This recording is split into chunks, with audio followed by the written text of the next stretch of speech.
ஜோதிட சாஸ்திரத்துல மிக முக்கியமான ஒண்ணுன்னா இந்த அகுல காலம்.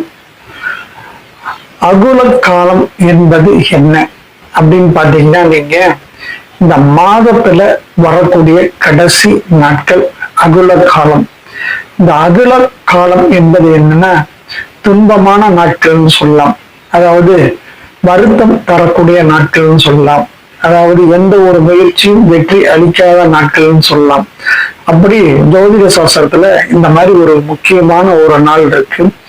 இந்த நாள்ல சுபகாரியங்கள் தவிர்ப்பது நல்லது.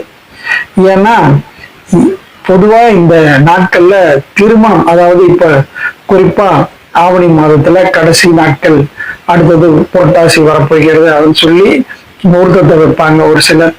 அதே மாதிரி பாத்தீங்கன்னா உங்களுக்கு ஐப்பசி மாதத்துல, அதே மாதிரி ஆனி மாதத்துல கடைசி நாள் வருது, ஆடி பிறக்குது அப்படின்னு சொல்லி வைப்பாங்க. இந்த மாதிரி இந்த மாத கடைசியில வரக்கூடிய நாட்களை வைக்க கூடாது கண்டிப்பா. என்ன காரணம்னா, சூரியன் அதாவது கிரகம் ஒவ்வொரு ராசி மண்டலத்தையும் தாண்டி வரக்கூடிய ஒரு நாள். அப்ப கண்டிப்பா அந்த ராசி மண்டலத்தை தாண்டி வரக்குள்ள உங்களுக்கு இப்ப குறிப்பா அதாவது சித்திரை மாதம் என்று எடுத்துக்கொண்டால் உங்களுக்கு வைகாசி மாசம் பிறக்க போகுது என்றால் சித்திரை மாசம் உச்சத்தில் இருக்கக்கூடிய ஒரு நாள்.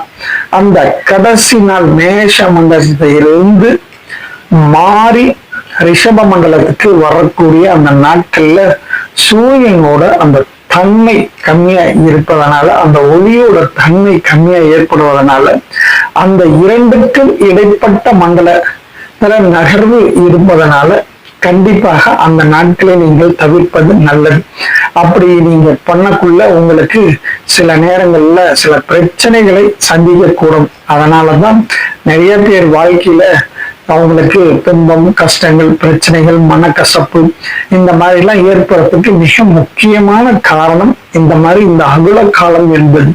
ஆகவே இந்த அகுல காலத்தை நீங்கள் தவிர்ப்பது மிக மிக நல்லது. இந்த மாத கடைசி